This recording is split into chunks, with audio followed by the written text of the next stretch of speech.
faire une seule phrase. Le sentiment des participants était de dire qu'ils venaient tous de pratiques artistiques différentes et que donc trouver une phrase qui permettrait d'être un dénominateur commun n'était vraiment pas simple. Donc c'est une phrase un peu longue avec plein de concepts à l'intérieur. Je vous la lis lentement. Donc, un projet artistique en milieu de soins ouvre à développer l'expression créative, l'imagination, dans une dimension de partage, de rencontre à l'autre, qui permet d'exister par l'expression, l'ouverture, le partage d'émotions, avec comme effet possible de dire autrement, de s'épanouir, un mieux-être, la confiance en soi. 3 petits points. Merci.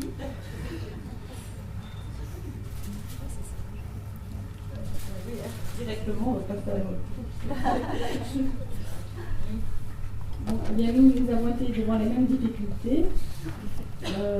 Réunir toutes ces idées en une phrase, ce n'est pas facile. Et bien, tous ensemble, et plus particulièrement grâce à la proposition d'une personne, notamment, la phrase qu'on vous propose, c'est qu'un projet artistique est un projet où on propose une rencontre artistique et humaine abritée dans un cadre où peut germer la recréation. Voilà. Pour vous dire, derrière ces phrases, il existe plusieurs mots, comme vous venez de l'entendre, le partage, l'échange. En tant que rapportrice de mon groupe, la définition est aussi fort longue. Juste pour dire qu'on est parti d'une phrase de Francis Ponge. Donc, comme on a fait, comme on est arrivé à cette définition-là, on a divisé le groupe en 3 et à partir de cette phrase-là, il y avait des personnes qui devaient défendre, qui étaient pour, on va dire, l'artistique, le métier d'artiste au milieu de soins, des personnes qui étaient contre et des rapporteurs, des personnes qui notaient.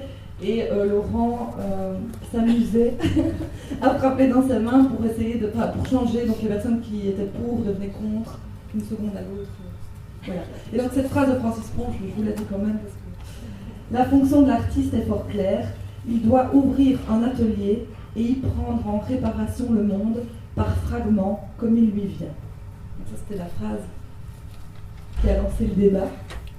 Et à la clôture du débat, nous en sommes arrivés à le métier d'artiste intervenant en milieu de soins permet aux patients de s'ancrer dans une réalité.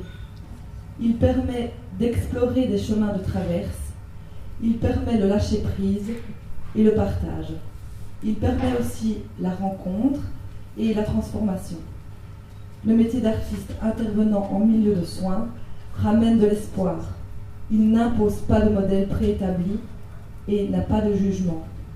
Il n'a pas la prétention de réparer ni le patient ni le monde, mais bien celle d'accueillir l'imprévu.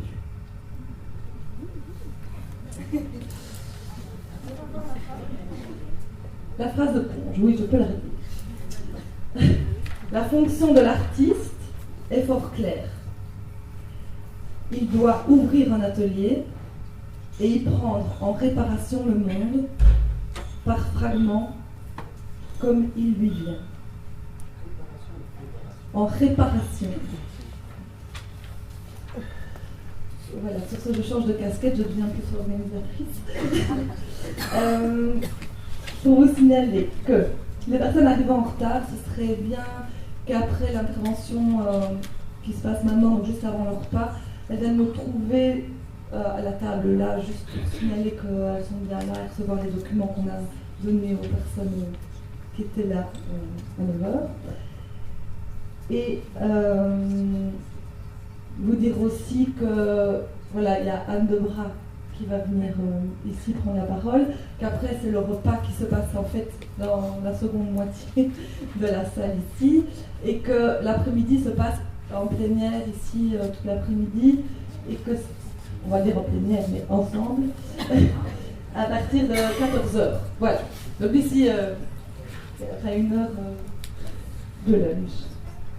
Et voilà, tout de suite, on a le plaisir d'accueillir Anne Debras, qui est psychologue, psychanalyste jungienne, qui est formatrice en pratique psychanalytique en milieu hospitalier et en privé, et qui supervise également des équipes de soignants, d'accompagnants et d'enseignants. Et voilà.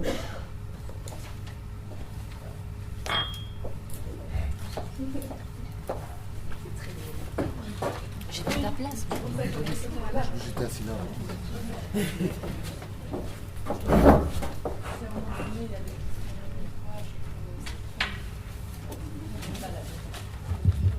Voilà, bonjour à tout le monde, est-ce que tout le monde m'entend? Oui, voilà, j'ai une voix qui ne porte pas très fort, donc si je m'écarte trop de mon micro, faites-moi signe, je comprendrai tout de suite de quoi il s'agit. Alors, j'ai pensé que je pourrais peut-être commencer par un exposé assez général. À vous de voir si vous souhaitez m'interrompre en cours d'exposé ou si vous préférez que je termine mon exposé et que nous puissions passer alors à un question-réponse qui me semble très important. Donc je pensais, puisque je crois que je dispose d'une heure et demie. Jusqu'à 1 heure, à 13h. Je ne sais pas quelle heure il est. Midi moins le quart. 1h15. 1h15, peut-être qu'on pourrait passer une demi-heure, 35 minutes à l'exposé et qu'on ait le temps pour un échange, si ça vous convient. Est-ce que vous pouvez tenir le temps à l'œil? Parce que quand je parle, ça va? Donc d'ici 35 minutes, faites-moi 30 minutes. Voilà. Alors, on m'a demandé de parler un petit peu de la préparation psychologique des artistes intervenant en milieu hospitalier. Et effectivement, l'hôpital est un beau endroit. C'est toujours une infrastructure imposante dans laquelle les gens se perdent assez facilement. C'est un endroit à l'aspect souvent droit, carré, rigide, parfois vétuste, parfois hyper moderne. C'est un endroit où les lieux sont extrêmement codifiés avec des circuits. À l'hôpital, un tel service est différent d'un autre, on ne peut pas passer du sale au propre, il faut passer du propre au sale. Enfin, il y a toute une série de règles et de fonctionnements par rapport à l'espace qui sont très très codifiés.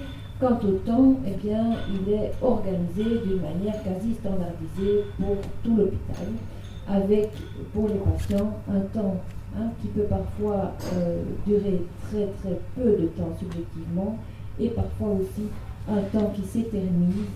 Je pense au nombre d'heures d'attente dans les salles d'attente diverses des services hospitaliers. Si on passe un peu de temps à l'hôpital, on se rend compte également que non seulement l'organisation de l'espace et du temps semble un peu rigide, mais on s'aperçoit aussi qu'on ne fait pas n'importe quoi à l'hôpital et on n'est pas là pour n'importe quoi et tout le monde n'est pas bienvenu à l'hôpital. Et donc chacun doit être à sa place, le patient a un programme pour sa journée avec un horaire bien clair. Quant aux soignants, eh bien, eux aussi, ils semblent avoir des procédures à respecter, un temps extrêmement compté et une organisation interne extrêmement hiérarchisée. Alors, pourquoi un hôpital est-il structuré comme ça? Alors, si on regarde ça avec un regard critique, on peut dire, voilà, c'est un endroit hyper rigide, hyper ringard, hyper hiérarchisé, mais peut-être que cela a du sens. Et quand les choses ont du sens, c'est plus facile de les supporter. On sait que les artistes en milieu hospitalier sont parfois un petit peu malmenés par les règles de vie de l'hôpital. Mais si ces règles sont en place, c'est évidemment pour une raison bien claire, à savoir que l'hôpital, en permanence, doit se garantir contre le chaos, contre la désorganisation et contre le morcellement. Qu'est-ce que je veux dire par là? Si vous vous postez dans une salle d'attente d'un service d'urgence d'un grand hôpital, vous allez voir que l'hôpital est assailli par une série de demandes tout à fait anarchiques, chaotiques, au point que dans la plupart des services d'urgence maintenant, il y a une personne qui est préposée au tri des demandes qui arrivent aux urgences, de manière à pouvoir rester efficace et rester dans une organisation qui permette de soigner les gens correctement. À Paris, dans certains grands hôpitaux, il y a aussi des salles de désencombrement des urgences, sans commentaire. Alors, bien sûr que à partir du moment où le médecin ou le corps médical est prié de répondre à toute demande, il est évident que tout arrive à l'hôpital et donc il y a là quelque chose d'extrêmement chaotique, d'extrêmement pluriel, si vous voulez, qui fait que l'hôpital, qui ne peut pas fermer sa porte, on ne peut pas dire non à quelqu'un qui entre à l'hôpital, et donc si la porte à l'extérieur n'est pas fermée, il faut que la structure à l'intérieur soit extrêmement solide. Et donc c'est une des raisons pour lesquelles l'hôpital est une structure relativement rigide et relativement hiérarchisée. Ça lui donne une résistance, si vous voulez, à l'anarchie des demandes dont elle est l'objet. D'autre part, lorsque les personnes arrivent à l'hôpital, c'est évidemment parce que quelque chose ne va pas dans leur corps ou dans leur vie. Et donc, la plupart du temps, l'hôpital accueille des gens qui sont mis en crise, crise personnelle, crise familiale, crise sociale, des gens qui sont mis en crise dans leur corps, ou dans leur psychisme, ou dans leurs relations. Et donc, ce sont des gens qui se désorganisent. C'est pour cela que l'hôpital, souvent, ne leur demande pas trop comment ils veulent être accueillis. Il y a des procédures, il y a des choses souvent extrêmement uniformes et standards qui ne sont pas fort agréables, mais qui permettent à l'hôpital de résister à la désorganisation. D'autre part, l'hôpital est l'endroit du morcellement du corps. À l'hôpital, on est et on meurt, mais aussi on arrive avec un corps qui dysfonctionne, un corps qui pourrait se détruire, s'altérer, et un corps que parfois on morcelle à l'hôpital.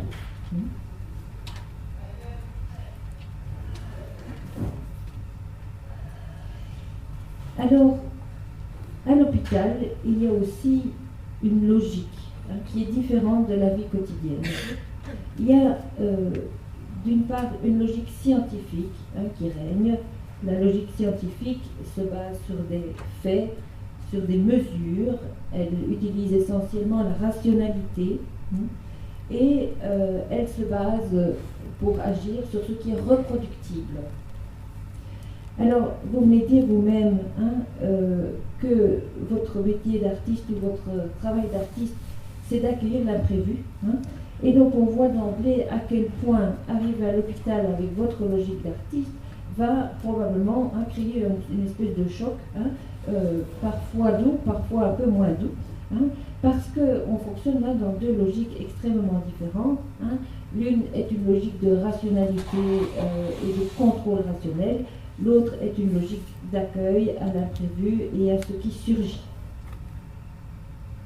L'hôpital a aussi une logique d'hygiène et de soins, c'est-à-dire que les priorités seront évidemment, je dirais, situées du côté du soin et du côté des techniques de soins ou des procédures à suivre, et elles seront prioritaires par rapport à vos interventions, ce qui est parfois assez frustrant. Et on est aussi dans une logique d'hygiène qui amène à ce que nous soyons obligés de nous soumettre à quelques rituels de lavage de mains et autres choses qui sont parfois un petit peu surprenantes. Les derniers temps, une troisième logique s'installe à l'hôpital. C'est une logique commerciale. Dans la plupart des hôpitaux actuellement, on voit à côté de la logique médicale qui veille en principe d'abord et avant tout au bien-être et au confort du patient, à l'hôpital on voit maintenant s'installer une logique de rentabilité. Alors vous verrez qu'à certains moments, ce n'est pas sans conséquence sur la vie d'une unité hospitalière. D'une part, du côté de la compression du personnel qui devient plus malmené, et d'autre part, dans la manière dont les patients sont gérés, notamment au niveau du temps d'hospitalisation qui leur est octroyée. Et donc cette logique-là est pour le moment extrêmement contraignante au niveau des équipes soignantes et c'est quelque chose dont vous aurez des retombées, je pense, tant au niveau des subsides qu'on vous allouera qu'au niveau de ce que vous allez devoir voir se passer autour de vous au niveau de la manière dont les patients sont gérés.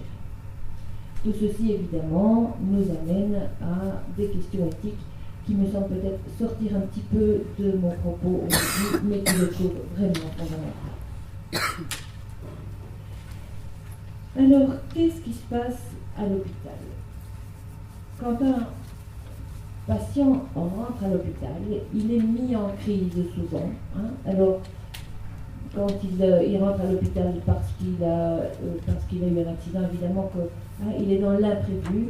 Souvent, le patient rentre à l'hôpital, heureusement, pour un séjour prévu, mais de toute manière, la confrontation à ce monde différent va le mettre en crise du côté de son identité. De quoi est-ce que je veux parler? Je veux parler simplement d'une part de son vécu du corps. Il y a quelque chose dans son vécu du corps, dans son image de lui, qui est mis en crise par la maladie ou qui se transforme ou qui doit se transformer. Je ne suis plus physiquement qui j'étais il y a quelques semaines. Et donc il y a une espèce de faille ou de mise en cause de son vécu corporel ou de son image corporelle. L'hospitalisation vient interrompre la vie quotidienne. Je ne suis donc plus non plus qui j'étais dans le domaine professionnel. Je ne suis plus dans ma famille et je ne peux plus remplir les rôles que j'y jouais. Et je ne suis plus actif dans la vie sociale pour y être qui j'étais. Et donc nous nous trouvons comme ça devant une série de mises en crise personnelles pour le patient qui font que ce sera important de travailler sur l'identité. Je me souviens d'une merveilleuse institutrice en pédiatrie à l'hôpital Trousseau à Paris qui tous les lundis matins rassemblait tous les enfants qu'elle pouvait trouver et passait beaucoup de temps en classe simplement à dire comment t'appelles-tu, d'où viens-tu, comment ça se passe dans ta famille, dans quel genre de maison habites-tu. Et donc cette femme avait l'intuition de l'importance qu'il y avait à refaire lien avec cette identité précédente un petit peu interrompue ou mise à mal par l'hospitalisation.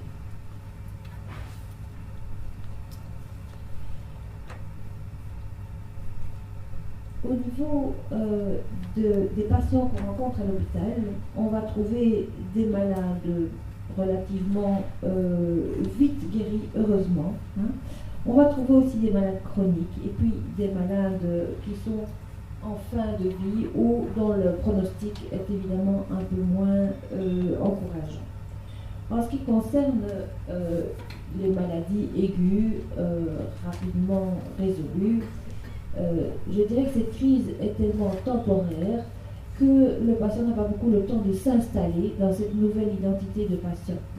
Il s'empresse de sortir de l'hôpital, d'essayer tant que faire se peut d'oublier ses mauvais souvenirs. Je pense que c'est difficile d'oublier complètement une traversée à l'hôpital. Voilà.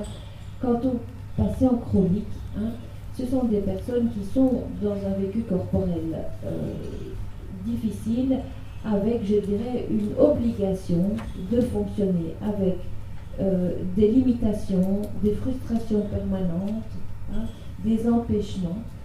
Et ce sont des personnes aussi qui sont amenées à vivre une espèce de dépendance obligée à l'hôpital. Je me souviens de ce médecin qui me disait « Nous sommes la 5e roue à leur charrette », en parlant des familles, bien sûr. À l'hôpital, vous rencontrerez aussi des enfants et des adultes qui ne vont pas bien. Vous allez voir à certains moments des personnes dont le corps se s'altère d'une manière qui peut à certains moments devenir insupportable. Et donnez-vous le droit de trouver ça insupportable. Et vous allez aussi rencontrer des gens qui sont dans des angoisses extrêmement importantes, dans des questions existentielles tout aussi, je dirais, profondes, et vous serez aussi en contact avec des familles des familles qui vivent à la fois la tendresse, la difficulté à vivre les ruptures familiales liées à l'hospitalisation, ces familles qui vivent aussi toute l'inquiétude et toute la tristesse de voir un membre de leur soit malade, soit en fin de vie. Alors, qu'est-ce qui vous attend à l'hôpital? Eh bien, je viens de le dire, comme pour les patients, il vous attend d'être mis un peu en crise. Pourquoi seriez-vous mis en crise à l'hôpital? Mais simplement parce que votre passage à l'hôpital va vous obliger à aborder tous ces thèmes-là. Le thème du corps altéré, le thème de la maladie, le thème du handicap, de l'amputation parfois, le thème de la mort et le thème du deuil. Ce n'est pas un genre de thème qui se discute souvent dans la vie courante. D'autre part, ce sont des thèmes souvent que spontanément on aborde plutôt dans la deuxième moitié de son existence, c'est-à-dire à partir de 40-50 ans, c'est selon. Et donc, non seulement la confrontation à l'hôpital va vous mettre un peu en crise, va vous choquer, va vous obliger à poser des questions existentielles, et d'autre part, ça va avoir un effet assez, entre guillemets, corrosif. Il n'est pas innocent de fréquenter à longueur de journée le corps qui s'altère, la mort, le deuil. Et donc il y aura aussi à trouver un équilibre par rapport à ces choses-là, des endroits de parole, des endroits de partage. Et donc il faudra à la fois savoir se protéger et à la fois pouvoir être là, avec une présence tout à fait entière et authentique. Alors, nous arrivons bien sûr à la traditionnelle question de la bonne distance. On vous a sûrement beaucoup parlé de la distance thérapeutique, de la bonne distance. Quelle est-elle? Eh bien, comme tout le monde, je ne sais pas. Personne ne peut le dire à votre place. La distance qui est bonne pour nous, entre nous et le patient, va être différente avec chaque patient. Elle va être différente à certains stades d'évolution de sa maladie et elle va être différente en fonction de notre évolution personnelle dans notre propre vie. Tout ce que je pourrais dire, que je crois qui est vrai, c'est que la distance la meilleure ou la moins mauvaise, c'est celle qui nous permet de rester sensible, humain, en face de la souffrance de l'autre, mais d'être suffisamment à distance pour que nous ne soyons pas détruits par la souffrance de l'autre et que ça ne nous empêche pas de vivre nous-mêmes pleinement.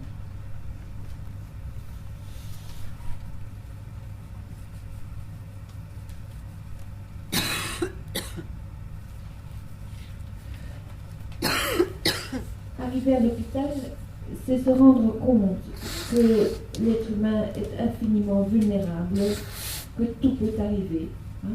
C'est être obligé d'accepter que notre image de marque n'est peut-être pas tout aussi solide que nous voudrions le croire. Donc c'est accepter à la fois notre vulnérabilité, c'est aussi accepter notre impuissance. Vous verrez bien, ou vous avez déjà vu, que nous sommes parfois témoins de situations auxquelles nous ne pouvons rien faire. Nous ne pouvons pas empêcher le cours de la vie et de la mort. Nous ne pouvons pas empêcher de voir des relations humaines ou des soins se passer d'une manière qui nous choque ou que nous trouvons extrêmement difficile à supporter. D'autre part, l'hôpital va vous amener à être très, très sollicité du côté de vos émotions. Nous ne sortons pas de là indemnes. Ce que nous avons vécu à l'hôpital n'est pas quelque chose que nous pouvons mettre dans la poche de notre tablier en partant. Je me souviens de cette pédiatre qui me disait « Je sors de l'hôpital à 19h et à 20h, je me retrouve à un dîner avec des amis qui parlent de voiture et je me sens complètement décalée et je me dis mais de quoi parle-t-il? Est-ce que c'est vraiment important ?» Donc on peut avoir cette espèce de vécu de décalage et de désocialisation, parce qu'on vit à l'hôpital des choses essentiellement différentes, je dirais, du quotidien. Et donc, comment est-ce que je peux aller parler ou m'affronter à ces choses essentielles à l'hôpital, et comment est-ce que je peux revenir de l'hôpital et continuer à vivre pleinement mon quotidien. Je me souviens aussi de cette maman qui me disait, après avoir accompagné son fils pendant des années de maladie, et cette maman me disait, vous savez, ça fait des années qu'il y a un carrelage dans le corridor de ma maison qui est décellé, et je me demande quand je vais pouvoir enfin me fâcher sur ce carrelage qui n'est toujours pas réparé. Donc, quand est-ce que je vais pouvoir revenir à du bénin, à du simple, à du quotidien.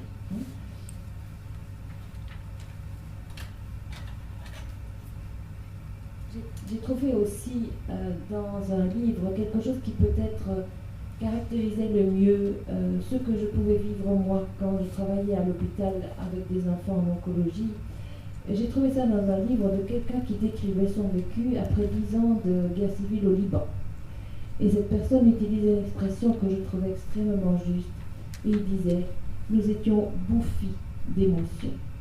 Et quelquefois, à l'hôpital, on a l'impression qu'on vit des choses tellement fortes, avec une telle intensité et avec une telle fréquence, que parfois, on est un peu en difficulté de gérer ce flux d'émotions qui nous envahit. Ça, c'est un travail important que de veiller à votre équilibre émotionnel et de trouver des endroits de partage et de permettre à toutes ces émotions de trouver un aboutissement qui ne soit pas destructeur pour vous.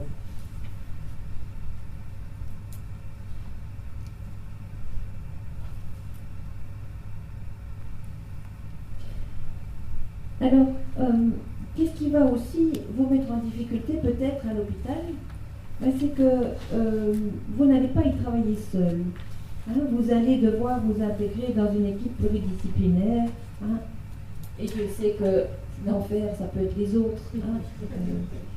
Vous allez devoir coordonner votre travail et vous allez devoir accepter aussi que votre intervention soit hiérarchisée. Je veux dire par là que vous n'aurez pas la priorité. La priorité, vous verrez tout de suite quand vous serez dans une chambre, vous allez vous faire mettre à la porte par le médecin, l'infirmière, le kiné, enfin, il y a plein de gens qui vont passer avant vous. Vous n'êtes pas prioritaire parce que vous ne vous occupez pas de soins, ce qui est la priorité absolue à l'hôpital. On peut bien le comprendre, mais ça demande beaucoup d'humilité, de prendre la petite place qui reste en utilisant une autre logique qui ne sera pas nécessairement reconnue à l'hôpital, qui est un lieu de science et non de travail artistique. Il est évident aussi que la priorité, ce ne sera pas la production artistique. Et vous l'avez tellement bien dit déjà, la priorité, c'est d'une part exister, recréer, réparer, transformer, accueillir l'imprévu. Et donc, effectivement, là où vous aurez probablement des liens très profonds avec les soignants, c'est que eux et vous travaillent d'une certaine manière à la réparation de l'humain. Chacun à sa manière, chacun avec ses moyens. Il est évident que si l'hôpital est un lieu où on va quand on est désorganisé, morcelé, mis en crise, c'est justement pour sortir de là, réparer, en ayant retrouvé son unité, ou du moins sa complétude. D'autre part, bien sûr que vous amènerez chacun vos outils, vous serez chacun là comme marionnettiste, chanteur, conteur, peintre, mais il est évident qu'à l'hôpital, et je pense que vous l'avez déjà dit ce matin, l'hôpital, la relation sera évidemment primordiale et vous serez obligé en permanence de vous adapter à la situation qui est là, aux enfants qui sont en votre présence, et donc vous allez devoir très vite renoncer à tout programme.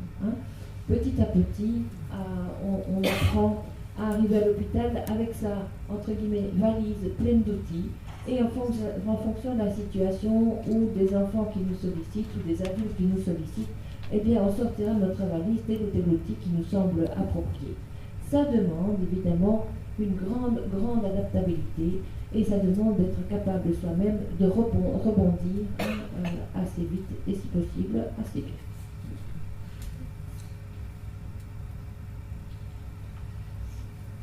Alors, finalement, quand on entend tout ça, pourquoi allez-vous à l'hôpital? C'est quand même pas l'endroit le plus facile à vivre. Et ça, c'est peut-être une question qui a lieu de se poser, c'est qu'est-ce que je vais faire à l'hôpital? Pourquoi est-ce que je vais à l'hôpital? Et si j'y suis arrivée par hasard, pourquoi est-ce que j'y reste? Quelle est ma motivation à l'hôpital? Qu'est-ce que j'attends à l'hôpital? Qu'est-ce que je reçois à l'hôpital? Qu'est-ce que je veux de l'hôpital? Qu'est-ce que je viens jouer de moi ou rejouer de moi à l'hôpital? Qu'est-ce que je viens réparer de moi à l'hôpital? Qu'est-ce que le fait de côtoyer tout ce que nous venons de décrire, hein, qu'est-ce qui m'attire là-dedans? Qu'est-ce qui fait que je veux être là, hein? À quoi ça me sert à moi d'être à l'hôpital ou d'y travailler, hein? En quoi est-ce que je m'y retrouve?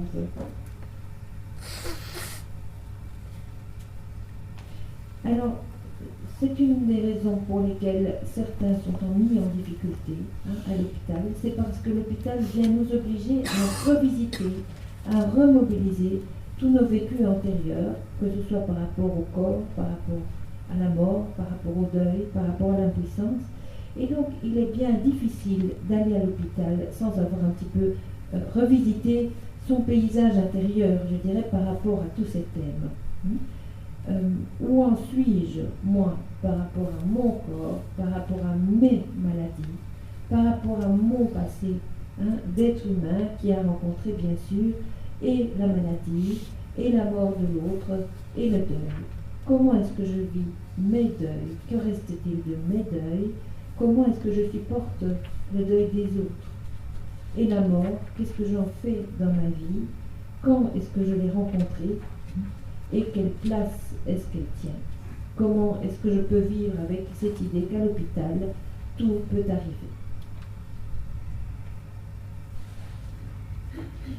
C'est parce que vous vous serez écouté vous-même ces propos-là que vous pourrez être à l'écoute de l'autre et être disponible à la relation. Écouter l'autre, c'est s'être écouté suffisamment soi-même que pour pouvoir mettre un peu de côté tout ce bruit intérieur qui est le nôtre et faire de la place pour ce que l'autre a à dire de lui, pour lui. Ça demande un peu de technique qui peut s'apprendre très vite, mais ça demande surtout une disponibilité intérieure importante et extrêmement exigeante.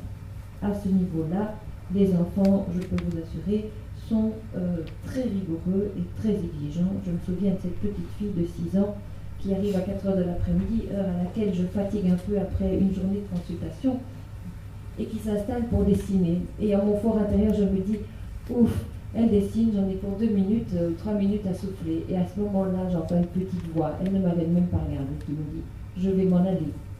Et donc, je crois que vous aurez très souvent ce genre d'exigence. Si vous travaillez avec des enfants, ils sont dans une capacité à percevoir votre qualité de présence qui est assez forte. Et donc, je dirais que le travail en pédiatrie est, me semble-t-il, plus exigeant que le travail des adultes. Donc, attendez-vous à vous faire interpeller par les enfants sur votre qualité de présence ou sur l'authenticité de votre présence. Alors, ce serait peut-être important aussi de bien clarifier à l'hôpital quels sont mes objectifs, quelles sont mes tâches, quels sont mes rôles. Et puis enfin, quelles sont mes limites. Quelqu'un qui n'a pas de limite à l'hôpital va être vite en souffrance. Comment est-ce que je positionne mes limites? Et puis alors, comment est-ce qu'à l'hôpital, je vais gérer mon équilibre, mes déceptions? Et comment est-ce que je vais pouvoir rester à l'hôpital fidèle à mon éthique personnelle?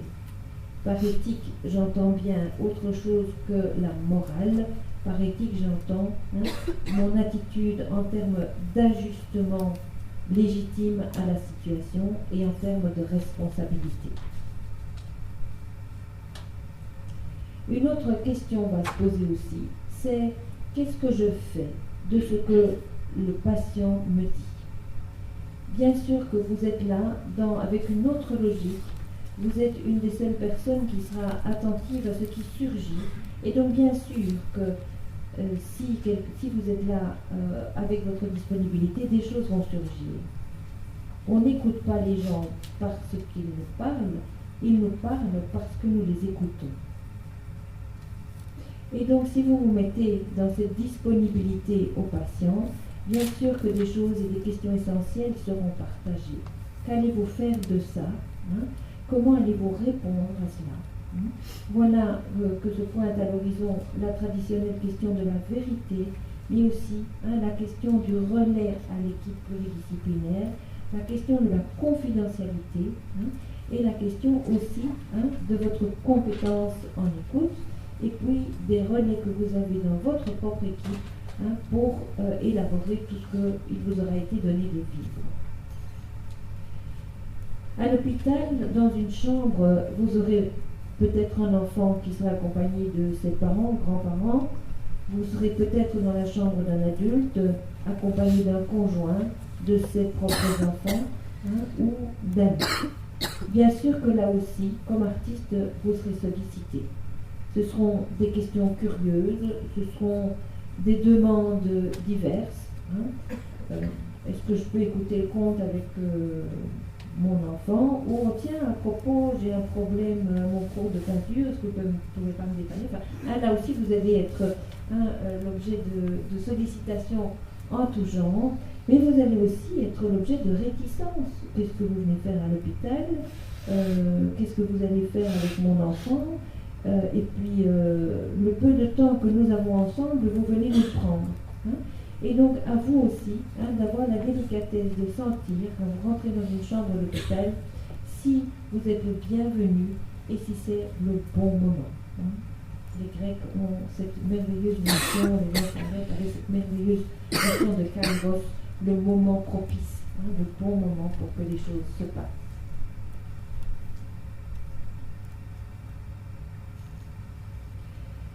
Si nous en venons maintenant à la question de la relation avec l'équipe soignante, il est évident que vous allez être obligé de vous intégrer dans une équipe dont les savoirs, les savoir-faire et les savoir-être sont complètement différents de votre optique à vous ou de vos savoirs, vos savoir-faire et vos savoir-être. Qu'est-ce que cela donne? Cela donne, dans le meilleur des cas, une magnifique complémentarité. Ça donne aussi, dans le pire des cas, de terribles rivalités, de terribles escalades symétriques ou des disqualifications qui ne sont pas toujours faciles à tenir. Et donc, avant de rentrer dans une équipe pluridisciplinaire, c'est important de préparer cette introduction, cette intégration, et d'une part de voir quelles sont, au niveau de l'équipe qui va vous accueillir, quelles sont d'une part les attentes, mais aussi quelles sont les réticences et quelles sont les inquiétudes. Les réticences et les inquiétudes, souvent, viennent soit du côté du pouvoir,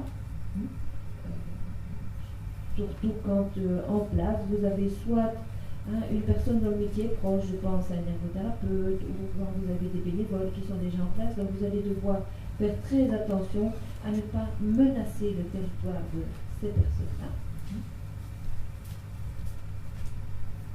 D'autre part, vous pouvez susciter beaucoup d'inquiétudes. La première, c'est par qui vous êtes. Vous vous occupez de choses non rationnelles. Pour certaines personnes qui s'accrochent à la rationalité parce que ça les aide à maintenir leur structure, vous pouvez être des gens très inquiétants.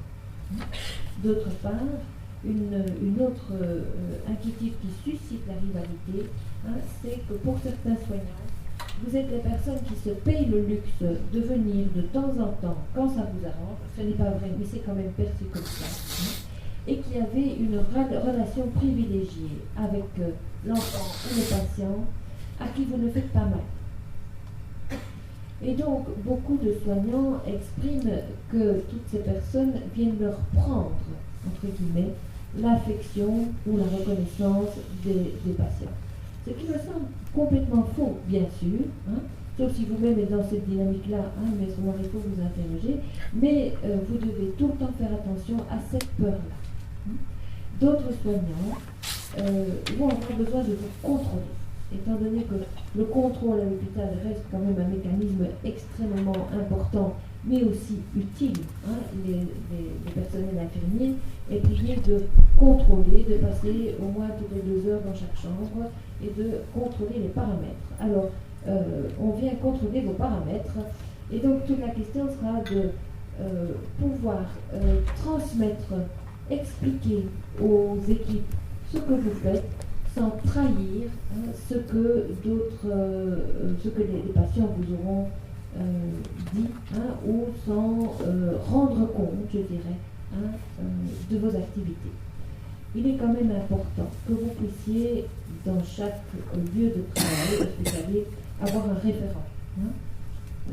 Je ne vous parlerai pas de triangulation, tout le monde connaît ça, mais je pense qu'il est important que l'hôpital ou votre travail à l'hôpital soit organisé de manière à ce qu'il y ait quelqu'un qui puisse servir un peu de tiers entre vous et que vous ayez un cadre de travail extrêmement bien pensé, bien délimité, avec des règles de fonctionnement non pas rigides, mais qui sont pleines de sens et qui peuvent être explicitées comme telles à des équipes qui vous voient arriver en ne sachant pas qui vous êtes. Un des écueils de la pluridisciplinarité, c'est quand même souvent de croire que l'autre sait ce que nous savons et sait comment nous faisons ce que nous faisons. C'est plus intéressant quand on aborde la pluridisciplinarité de faire comme si l'autre était un martien. D'abord, ça commence à devenir passionnant, et de deux, ça nous permet vraiment de savoir que l'autre est autre et que tant au niveau de ses savoirs que de ses techniques, de ses savoir-faire, que de ses savoir-être, il est vraiment dans une toute autre dynamique. Le contraire est vrai aussi. Les personnes qui vous accueillent vont penser ou croire qu'ils savent ce que c'est qu'un artiste et ce que ça fait un artiste. C'est peut-être aussi faux que le reste. Et donc à vous aussi de préciser votre identité, de préciser vos spécificités ou vos manières de faire. Ce que vous aurez explicité ne sera plus choquant ou ne sera plus désarçonnant et donc induira beaucoup moins de réflexes de défense ou de résistance. Une dernière chose, c'est de bien préciser, que soit précisé entre votre référent, votre association et le service qui vous accueille, quels sont vos mandats, vos rôles, vos tâches, de manière à ce que vous évitiez de déborder, même en toute bonne foi, et de manière aussi à ce que on évite ou que vous puissiez résister aux tentatives de vous faire dévier de votre travail ou de votre mandat.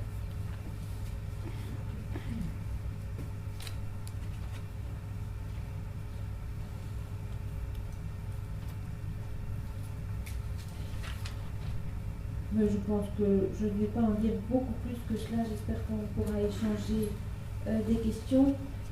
Nous avons parlé quand même aujourd'hui de qualité d'être. Et donc, je vais vous parler de 3 minutes en guise de conclusion, de questions d'un auteur tout à fait classique et considéré comme un personnage certes intéressant, mais peut-être un petit peu démodé, mais enfin voilà, moi je ne me sens pas obligée de rester dans la mode. Et donc il s'agit de Carl Rogers, qui a beaucoup parlé d'écoute, et qui me semble avoir posé quand même des questions d'une simplicité extraordinaire, dans la mesure où elles sont fondamentales. Alors je vais vous rappeler quelques-unes de ces questions, à propos de notre savoir-être, notamment à l'hôpital. Une première question, c'est: puis-je arriver à être d'une façon qui puisse être perçue par autrui comme étant digne de confiance?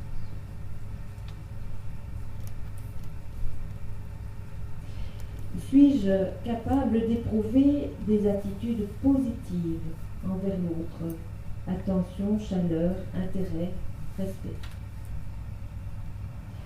Est-ce que je peux avoir une personnalité suffisamment forte pour être indépendant de l'autre?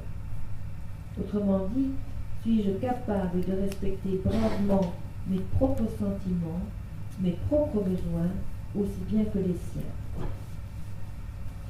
Et en sens inverse, ma sécurité interne est-elle assez forte pour permettre à l'autre d'être indépendant? Suis-je capable de lui permettre d'être ce qu'il est? Ou bien est-ce que je ressens qu'il devrait ou bien suivre mes conseils, ou bien demeurer un peu dépendant de moi, ou encore me prendre pour modèle? Autre question, est-ce que je peux me permettre d'entrer complètement dans l'univers des sentiments d'autrui ou de ses conceptions et essayer de les voir sous le même angle que lui? Dans l'autre sens, est-ce que je suis capable de rester moi-même, même si l'autre est vraiment différent? Est-ce que je suis capable d'accepter toutes les facettes que me présente cette personne? Est-ce que je peux l'accueillir inconditionnellement en acceptant que certains aspects de ses sentiments ou de ses positionnements me posent problème? Est-ce que je suis capable d'agir avec assez de sensibilité dans la relation à l'autre pour que mon comportement ne soit pas perçu comme une menace? Est-ce que je peux libérer l'autre de la crainte d'être jugé par moi ou par les autres? Et enfin, dernière question, mais peut-être la plus importante, est-ce que je suis capable de voir cet autre individu qui est en face de moi comme une personne qui est en devenir? Voilà, je vous remercie de votre attention et j'espère que nous pourrons échanger.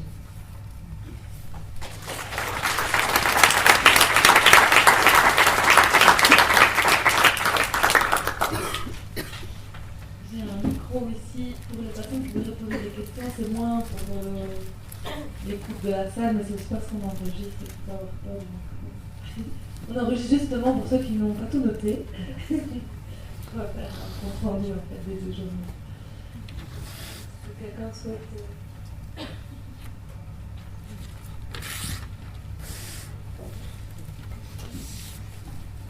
Bonjour, c'est pas vraiment des questions, c'est plutôt deux réflexions. Donc, moi je travaille depuis plus de 20 ans comme musicienne en hôpital. J'ai commencé d'abord quelques années en soins palliatifs, hématologie, unité de greffe de moelle, et puis pas mal d'années après, et encore maintenant en psychiatrie. Alors j'avais une réflexion par rapport au quotidien qu'on a chez nous quand on rentre après des journées tellement remplies à l'hôpital. Je voulais dire, en fait, l'hôpital et notre travail à l'hôpital va changer notre quotidien. Et surtout le travail en soins palliatifs fait que des réflexions entre amis en parlant de voiture, c'est peut-être des réflexions qu'on aura moins, où le carrelage qui est fissuré, effectivement, on passe au-dessus, et puis on se dit, ben, c'est pas grave, il n'y a qu'à être fissuré. Et donc, un travail, c'est pas tellement le nombre d'années, mais quand même intensif en hôpital, fait qu'on voit les choses autrement et qu'on apprend à relativiser énormément. Et c'est clair que si vous venez chez moi, c'est plutôt une maison bohème, avec beaucoup de carrelage à refaire et autres, mais j'ai appris que c'est vraiment important de prendre chaque instant, de saisir la balle au bon et voilà, et de profiter de tant pis si le carrelage est fissuré, de faire ce que l'enfant à ce moment-là demande de faire, et voilà, donc c'est vraiment un tout autre état d'esprit. Ça c'est une chose. Et la deuxième chose, c'est par rapport à la jalousie, je vais dire, des équipes soignantes par rapport à notre position, que j'ai fort eu en soins palliatifs aussi. C'est clair qu'on a la position facile. On n'a pas la position du médecin qui doit imposer un traitement, ni de l'infirmière qui doit soigner. Nous, on est disponible à tout moment. Et en plus, pour faire quelque chose de gai. Donc, Donc c'est sûr qu'il y a une jalousie qui arrive à ce moment-là, même si on essaye de préparer l'équipe. Et ce qu'on remarque beaucoup en soins palliatifs, c'est qu'il y a une espèce de... En tout cas, c'est comme ça que je l'ai vécu à l'époque. C'est qu'il y a une espèce de concurrence des infirmières pour pouvoir passer le dernier moment et le dernier souffle avec le patient. Et du fait qu'elles doivent s'occuper de tous les patients, tandis que nous, on va auprès des personnes qui sont disponibles et qui acceptent ce qu'on vient de leur proposer, c'est clair qu'on a la possibilité beaucoup plus facilement qu'elles de vivre ces moments. Et même si nous, on ne le prend pas de cette façon-là, c'est nous qui allons passer le moment avec le dernier souffle avec la personne, elles le ressentent beaucoup comme ça. Et donc c'est plutôt une préparation du côté de ce côté-là à faire. Ce que je n'ai plus du tout maintenant à l'hôpital en psychiatrie, mais évidemment les situations sont moins urgentes de ce côté-là. Donc voilà, c'était des réflexions comme ça. C'est que nous, on a quand même une place facile, même si pourquoi est-ce qu'on va à l'hôpital, alors qu'il y aurait d'autres endroits plus faciles où aller faire de la musique.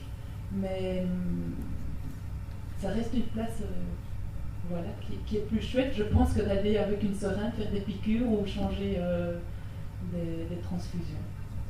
Voilà. Merci pour vos réflexions tout à fait judicieuses. Effectivement, la pratique à l'hôpital et certainement en soins palliatifs est une pratique qui nous oblige à reposer les questions essentielles et nous oblige, à quel âge que ce soit, à modifier notre existence personnelle en fonction de l'essentiel. Et effectivement, ça donne des carrelages pas réparés, des choses beaucoup moins importantes que d'autres, avec pour conséquence certainement un approfondissement de sa vie intérieure et de sa vie relationnelle, mais aussi un vécu de décalage ou de désocialisation, avec l'impression de ne plus pouvoir à certains moments et avoir des échanges entre guillemets légers ou un petit peu superficiels. Et donc à nous de gérer ça. Quelque chose qui est assez difficile à gérer aussi, c'est la sortie de l'hôpital.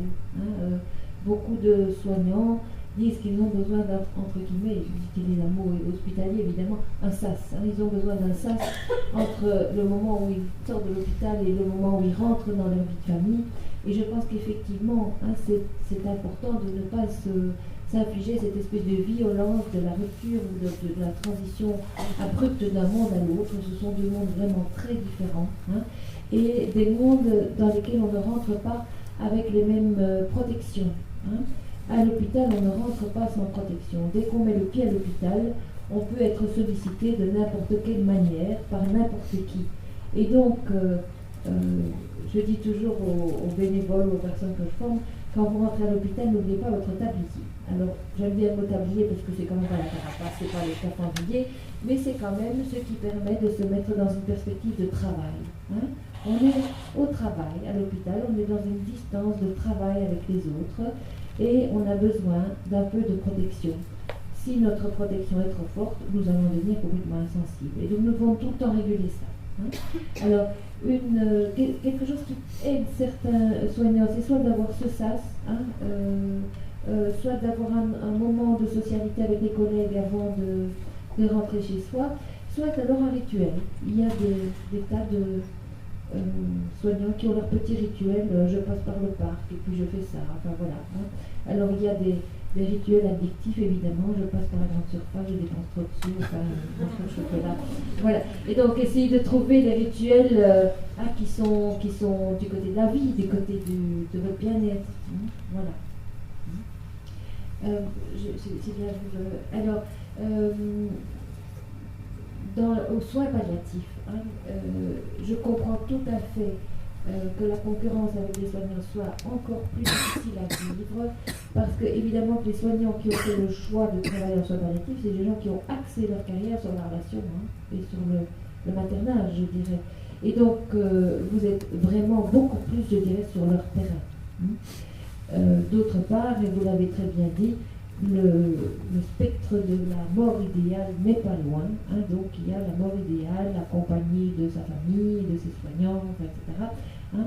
Et quand on est dans cette perspective de la mort idéale, évidemment que le spectre du soignant idéal n'est pas loin non plus. Hein. Et donc le soignant idéal, c'est celui qui... Enfin, c'est vraiment avec tout le respect que j'ai en profondeur pour les personnes qui travaillent en soins palliatifs.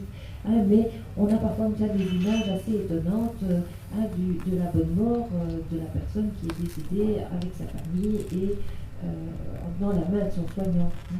Et donc il y a quelque chose là qui est recherché parfois dans ces équipes et qui vous met alors tout de suite en concurrence quand vous êtes dans une relation privilégiée avec le patient. Hein. Alors ça pose toute la question de qu'est-ce qu'on partage avec l'équipe, hein.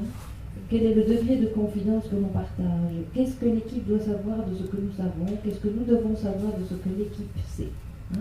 Alors dans un même service, pendant 5 ans, tout le monde est au courant de tous les dossiers, et puis il y a une indiscrétion qui se commet, et puis pendant 5 ans, il n'y a plus que le personnel soignant qui est au courant des dossiers, plus personne ne peut rien savoir. Vous avez comme ça de 5 à 10 ans, 5 à 10 ans, des attitudes assez radicales dans la circulation de l'information. C'est une question qui est vraiment difficile à régler, je trouve. Voilà.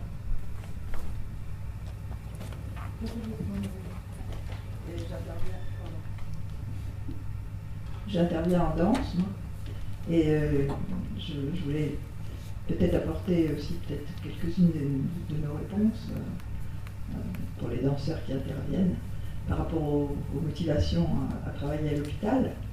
C'est vrai que toutes les questions existentielles que vous avez citées, auxquelles je souscris complètement, parce que bien sûr on est confronté à ça tout de suite, je crois que c'est très clair qu'on y va pour se soigner nous-mêmes. Que le rapport à la mort, je ne sais pas si on le dénie ou si on contourne en réveillant la vie chez les patients par le rythme, par la faute de transo, etc. Le rapport au corps, évidemment, on danse avec les patients. Ça dépend des danse-thérapie qu'on fait, mais pour moi, c'est inévitablement, on danse avec les patients, donc on danse. Le rapport au deuil, je ne sais pas comment c'est pour d'autres formes artistiques, mais dans la danse, ce qui est extraordinaire, c'est que quand on danse, on ne se sent pas seul.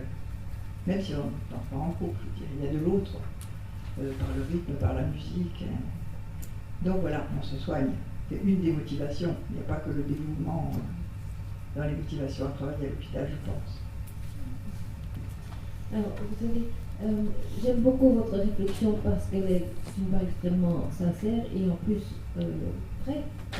Bien sûr que heureusement que nous nous soignons à l'hôpital comme ailleurs, parce que si nous nous détruisions, je pense que ce serait vraiment dommage. Mais la question, vous voyez, c'est est-ce que, à travers mes activités professionnelles, je me, entre guillemets, soigne au détriment de l'autre ou pas? C'est ça la question. Hein? Puisque évidemment que la relation soignant-soigné, c'est une relation d'échange. Et si nous nous vidons de notre contenu et que nous ne retirons rien de ça, nous sommes tous sortis à certains moments émerveillés d'une chambre d'hôpital. Nous avons tous vécu des moments privilégiés où nous nous disons, ben là, c'est extraordinaire ce qui vient de se passer. Et c'est ça qui nous porte et qui nous fait avancer. Mais donc la question c'est, est-ce que c'est au détriment du patient? Est-ce que le soigné se soigne à notre détriment ou est-ce que c'est le contraire? C'est là que pour moi l'équilibre réside, vous voyez, hein? Mais vous savez, je pense que si nous ne retirons rien de notre pratique, nous faisons payer la facture autrement. Hein? Donc voilà. Alors j'aime beaucoup aussi quand vous dites qu'on n'est pas seul quand on danse. Je pense qu'il y a un grand tiers dans la pratique artistique, mais pas que dans la pratique artistique à l'hôpital, c'est qu'on est toujours référé ou on est toujours en lien avec le fond culturel auquel on appartient. Hein? On apporte la musique, on apporte la peinture, on apporte tout notre contact avec cet arrière-fond, ce magnifique réservoir, je dirais, de l'âme humaine et de la culture humaine, et que là, effectivement, ça fait tiers. Bonjour. En fait, moi, j'ai la particularité de travailler à l'hôpital, mais aussi en rue et dans des milieux sociaux un peu divers, où je passe un peu de là et d'autre part. Je dis que je sème des graines d'histoire parce que je raconte beaucoup d'histoires aux enfants et aux adultes aussi. Et il y a beaucoup de rencontres, mais ces questions que vous avez parlé, au tout début de mon travail, ça fait 13 ans que je fais ça, j'ai dû me les poser. Parce que je viens de formation d'illustration, donc en rapport plus avec la feuille de papier, et puis mon chemin a parcouru m'a fait commencer dans une maison d'accueil pour femmes, et je pense qu'à un moment donné, cette question, qu'est-ce que je viens faire dans cette galère et qu'est-ce que je viens faire moi en tant que mari, qu'est-ce que je viens apporter et où sont mes limites et où est mon cadre, parce qu'on parlait ce matin plutôt du cadre. Je dis, le cadre, c'est aussi mon cadre à moi, mon espace, même si je me trouve dans la rue ou à l'hôpital, en chambre ou en salle d'attente, dans quel espace que je suis. Et je trouve que vos réflexions, enfin, c'est vraiment, et ça reste tout le temps. On doit se poser, je pense, tout le temps. Et ce que vous avez dit aussi, le quotidien, le retour en famille au quotidien, parfois c'est très difficile parce qu'on a parfois envie de tout plaquer et de s'en aller, et les autres dans la famille ne comprennent pas. Et ça, c'est une dimension qui est aussi à tenir en compte, parce que oui, le carrelage va peut-être pas être réparé, nous, ça ne nous importe pas, mais les autres personnes de la famille, ça peut déranger. Et donc, c'est un équilibre tout le temps à réfléchir. Je trouve que c'est pas facile toujours. Ce qui me vient en vous entendant, c'est effectivement que le choc de la rencontre avec ces milieux nous oblige à revenir aux questions premières et à redéfinir notre identité qui est mise en crise. Qu'est-ce que je viens faire là? Que c'est quoi mes limites? Que c'est quoi mes objectifs? Et donc, nous refaire traverser une espèce d'adolescence professionnelle, je dirais, et comme tous les adolescents, mais nous rentrons en conflit avec le milieu où nous sommes, et qui trouve que peut-être les carrelages c'est quand même important. Et donc, on est à la fois dans ce re-questionnement permanent qui est sollicitant, qui est passionnant, qui est créateur, mais qui n'est pas facile à gérer dans la relation sociale, si vous voulez. On est bien d'accord.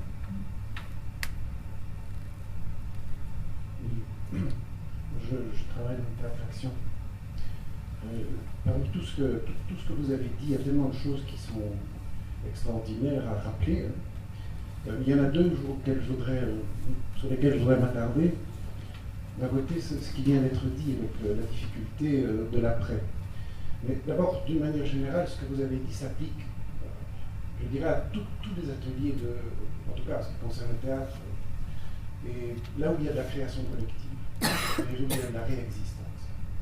Et donc, celui qui va travailler ainsi dans ces ateliers, dans ces lieux, je ne crois pas qu'il y ait une telle difficulté à en sortir. Parce que finalement, pour être dans cette disponibilité dont vous avez parlé, dans cette identité, dans cette force personnelle, cette maturité, pour pouvoir affronter toutes les situations, elles sont d'un ordre semblable lorsque l'on aborde des situations sociales. Et plus généralement, vous avez parlé d'éthique, je crois on peut être exactement semblable, je dirais même à la limite, il faut être semblable à soi-même dans tous les lieux. Je ne suis pas en train de faire une leçon, je parle pour moi. Je crois qu'il est indispensable de se retrouver tel qu'on est, tout aussi bien à la maison que quand on va dans ces ateliers. Je ne crois pas à la possibilité d'être tout d'un coup disponible parce que l'on va quelque part dans un lieu où il faut l'être et de ne pas l'être à d'autres moments. Et ça pose un problème évidemment de résistance personnelle. Il doit y avoir vous avez parlé d'authenticité, c'est un mot que je utilise avec difficulté. Je crois que ça fait partie de l'éthique constante dans laquelle on est. Et que peut-être effectivement réparer son carrelage, mais on ne le fait pas n'importe comment. Si je vais réparer les carrelages chez toi, je ne le ferai pas n'importe comment non plus. Et donc voilà, il y a cette forme-là que l'artiste a peut-être davantage que le soignant, parce que lui il a une fonction et que très, très précise aussi, ce qu'on lui demande, ce qu'on exige de lui. Il y en a peut-être une différence entre les deux. Ce qu'on exige de lui est différent. Maintenant, l'autre élément, je ne fais qu'aborder, l'autre élément, c'est la notion de confidentialité. Vous n'avez pas appuyé tout à l'heure, mais vous avez dit ce qu'il faut rapporter à l'équipe. Ce qu'il faut rapporter à l'équipe.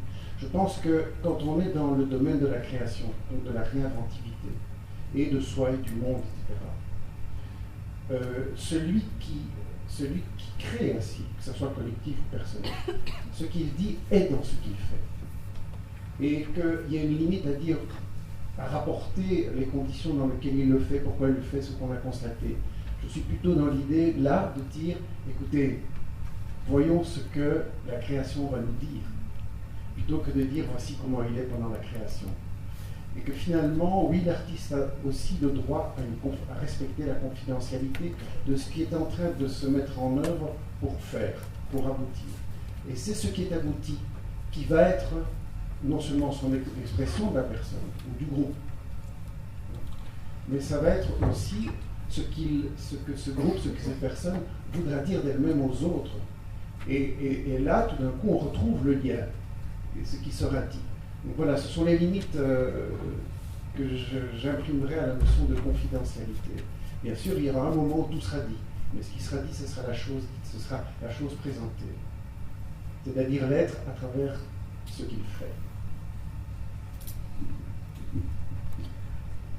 Alors, on va parler de beaucoup de choses, bien sûr. Autant, je pense effectivement que un savoir-être n'est pas quelque chose qu'on endosse comme ça en fonction de la circonstance où on est, mais qu'on module peut-être en fonction de la circonstance où on est, parce que nous devons quand même rester vivants et rester dans le confort de vivre. Il y a des relations qui sont d'une exigence telle qu'on ne peut pas tenir pendant très longtemps. Je pense notamment à la psychiatrie aussi. D'autre part, quand même, moi j'attire votre attention sur le fait que fréquenter au quotidien pendant des mois et des années la souffrance humaine, physique, la mort et le deuil, ce n'est pas innocent. Et que ça a un effet corrosif qu'il ne faut pas banaliser. Parce que c'est là que les soignants se mettent en danger, vous voyez. Ce n'est pas rien que d'être tout le temps confronté à la dépression, au deuil, à la mort, des choses comme ça. Alors, je n'ai pas dit qu'il fallait en être mal, mais il faut faire attention, c'est quelque chose qui est énergivore, au moins. Et donc, il faut s'occuper de se restaurer, dans tous les sens du terme, de manière correcte, je dirais. Alors, quand vous dites ce qu'on exige de l'artiste est différent, j'aimerais bien qu'on puisse développer, je ne sais pas si on aura le temps aujourd'hui, mais c'est quand même une très belle question, je trouve.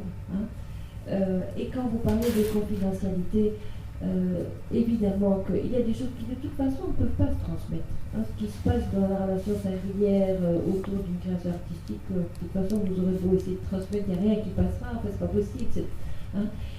Par contre, il y a des moments où la confidentialité est très difficile à travailler.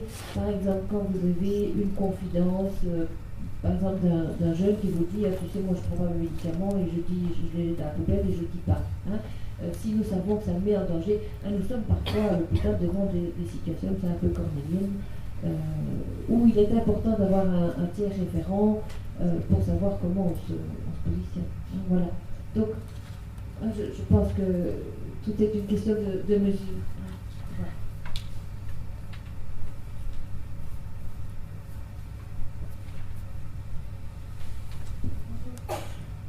Moi, je travaille en pédiatrie depuis 13 ans dans le service dans lequel je suis. Et dans ce même service où j'ai été d'abord soignante, depuis 5 ans, je coordonne les activités autour des enfants. Et je constate qu'il y a une difficulté de la part des soignants parfois, ou peut-être pas une difficulté, mais parfois ils oublient qu'on est là pour le patient. Je vais donner un exemple simple. Par exemple, les enfants vont faire des peintures ou des petits bricolages. Le bricolage va être offert à la maman, au papa ou au frère, et donc il n'est pas visible directement pour le personnel. Et alors le personnel se dit, il n'y a rien, on ne fait rien ici avec eux.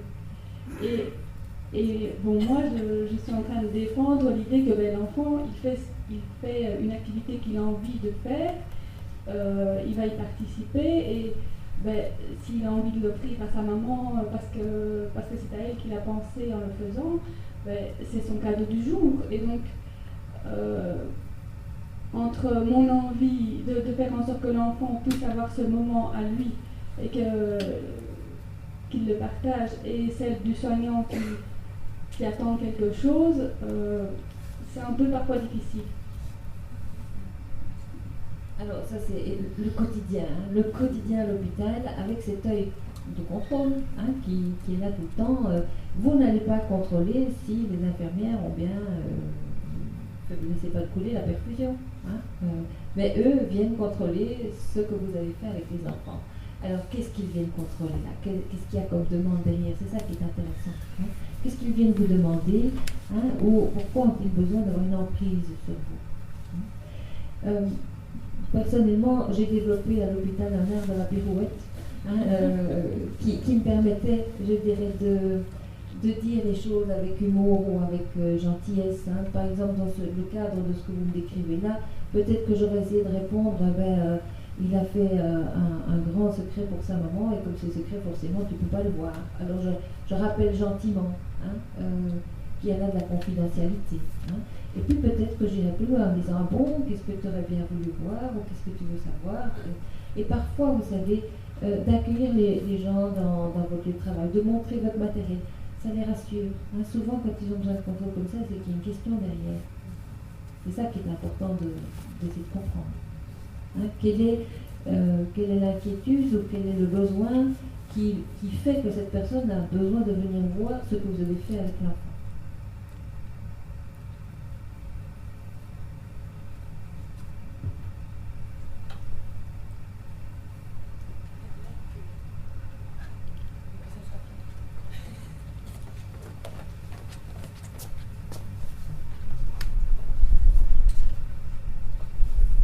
Moi, je suis infirmière en psychiatrie. Je voulais juste répondre par rapport à tout ce qui était confidentialité, par rapport aux soignants. Je pense que, comme dans toute équipe, il y a tout ce qui est communication qui est hyper importante. Et je pense qu'entre soignants et artistes, c'est pareil. Je pense que si la communication est bonne, je pense que ça peut faciliter énormément de choses. Et même au niveau confidentialité, que ce soit comme dans l'exemple de Madame, je pense que si les soignants peuvent aussi participer, parce que c'est aussi dans notre formation, tout ce qui est activité thérapeutique artistique, ça permet aussi justement de voir ce qui est concrètement fait pour le patient.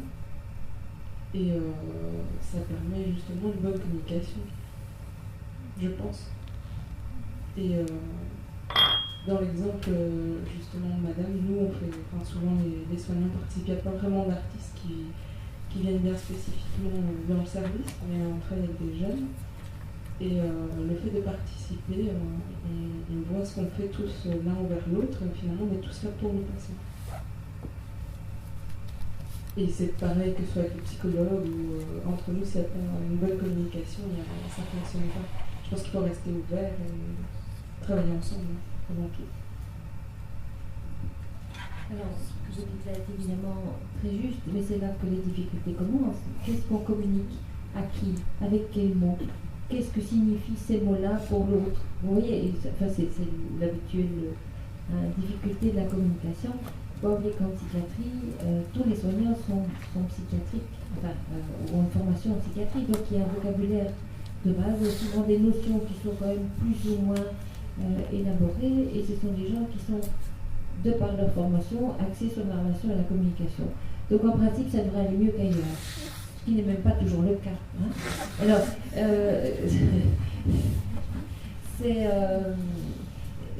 ce qui est le plus difficile, évidemment, c'est accepter la différence de l'autre et accepter que pour dire quelque chose à l'autre qui est différent, il faut parfois traduire.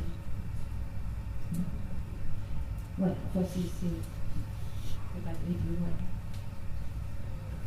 Dernière. Ah, je sais pas, c'est encore ça.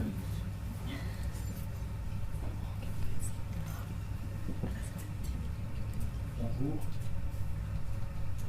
C'est très perturbant de s'entendre au travers d'un micro. Alors là, moi, je suis peut-être un cas un peu différent des personnes qui ont parlé. Je suis photographe, je suis psychologue, j'enseigne la psychologie dans le paramédical.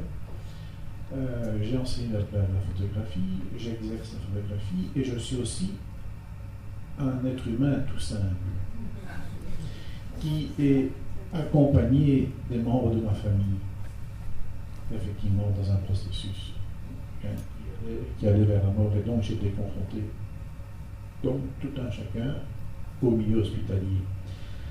Tout d'abord, je tiens à vous remercier pour la remarquable qualité de votre exposé. Et deuxièmement, je souhaiterais le resituer bien dans le cadre dans lequel il est ici. Vous êtes psychologue. On parle beaucoup de milieu psychiatrique, on parle beaucoup de soins palliatifs, de pédiatrie, et tout en acceptant effectivement toute cette rigidité du cadre hospitalier, que je comprends parfaitement, vous avez très bien expliqué, qui a tout son sens.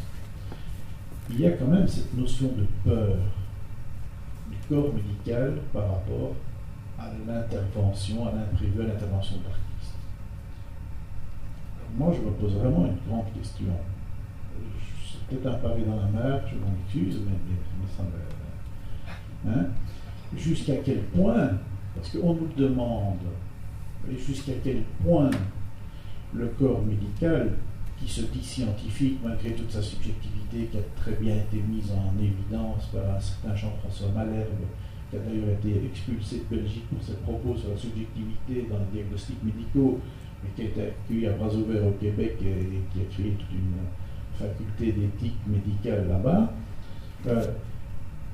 Est-ce que toutes ces équipes dites scientifiques médicales se sont posées, pour résumer, les vraies questions que vous avez posées? Est-ce qu'ils ont revisité leur vécu? Est-ce qu'ils ont revisité leur historicité? Est-ce qu'ils se sont capables de s'écouter eux-mêmes pour savoir écouter l'autre, etc. Ce qu'on nous demande à nous, est-ce qu'eux sont capables de le faire pour éliminer cette peur de... Mais je pense que vous posez des questions fondamentales. Alors, la peur de l'artiste, elle s'explique quand même assez facilement. C'est déjà imprévisible. La logique scientifique se base sur le reproductible et le prévisible. Elle mesure, elle constate des faits. Des faits chez vous, souvent des effets. Mais voilà.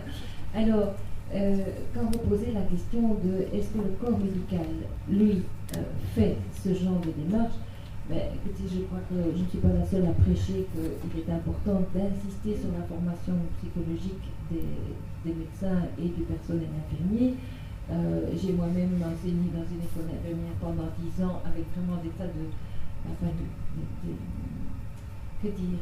à la fois des moments où je me disais que ces gens étaient dans un travail extraordinaire et une sensibilité extraordinaire, des fois où j'étais complètement désolée de ce que j'entendais. Toute la question, c'est évidemment que s'ils ne sont pas formés, ils ont tendance à projeter sur le patient ce qu'ils ont vécu avec leur propre famille. Quand le patient demande conseil, en fait, ils disent ce qu'eux feraient pour leur femme, pour leur fils, pour leur... Enfin voilà. Donc, tout ça est plein de bonne foi, je dirais, mais c'est pas compétent, je dirais, en termes de relation. La question, c'est que souvent, quand un médecin se met à se former à la relation, il devient psy. Et donc, on ne peut pas non plus demander à tous les médecins de devenir aussi des psy, mais certains se disent aussi psy. Enfin, voilà. Et donc, nous sommes devant cette grande question de, pour être médecin, est-ce qu'il faut aussi être psy, mais alors qu'est-ce qu'on leur donne comme formation et comme outil? Et est-ce que tous les médecins doivent avoir fait une analyse personnelle? Qui vient le psychanalyste et qu'on n'a plus de médecin. Alors, voilà, donc, mais il y a des groupements, notamment les groupes Balint, qui sont des groupes réservés aux médecins où je crois en fait mon travail. Mais nous restons devant cette espèce de difficulté pour le soignant d'être sur deux logiques à la fois. Oui, moi je trouve que nous avons facile, nous les psys, les artistes, parce que nous sommes dans une logique.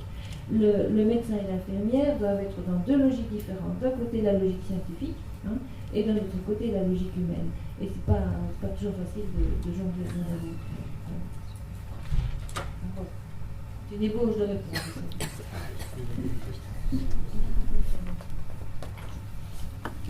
Je voudrais dire qu'on est dans un problème qui est définitivement insoluble là. Parce que je crois que on ne choisit pas d'être soi niant, c'est une question d'orthographe, par hasard. Je crois que dans le choix des professions soignantes, il y a évidemment tout ce qui a été dit des nécessités destinées aux soins, ça c'est la part noble de la réflexion, mais il y a aussi dans les motivations profondes de quelqu'un de ne pas être vraiment soi. Il y a quelque chose de soi niant dans cette position. Et donc, l'élément de projection que vous évoquiez, c'est un élément qui est imparable, parce qu'il fait partie quasiment des moteurs psychiques inconscients de beaucoup de soignants. Et par conséquent, il y aura toujours énormément de soignants qui auront choisi, et qui seront d'ailleurs d'excellents soignants au niveau de choix techniques et autres, mais qui, je dirais, par structure même, seront résistants complètement à tout questionnement. Ce qui donne les terribles chocs que nous connaissons quand nous sommes dans un monde hospitalier, que nous sommes nous-mêmes du côté, non plus du manche, mais du balai. Et là, nous prenons conscience à quel point la situation est tragique, mais je crois que ça sera définitivement insoluble, et malheureusement, la logique commerciale que vous avez soulignée est un élément qui, celui-là, est vraiment pervers par rapport au système, parce que ça déboulonne complètement. Moi, j'ai vu vraiment au long de ma carrière des équipes médicales confrontées à cette exigence de rentabilité économique, de contraintes, d'économie d'échelle, comme on dit, hein, devenir littéralement fou. C'est-à-dire être complètement obsédé par ces éléments-là, et on se rend compte à ce moment-là que vraiment quelque chose de leur humanité dans leur choix professionnel tient à peu de choses, est très fragile, et peu structuré. Et dans le fait que c'est peu structuré, la logique commerciale vient effondrer complètement tout ça. Et alors on arrive au comble de l'inhumanité. Je suis psychiatre.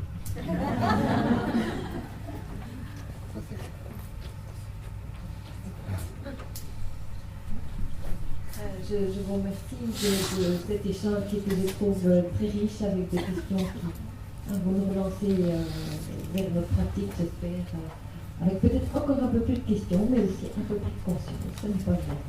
Au revoir.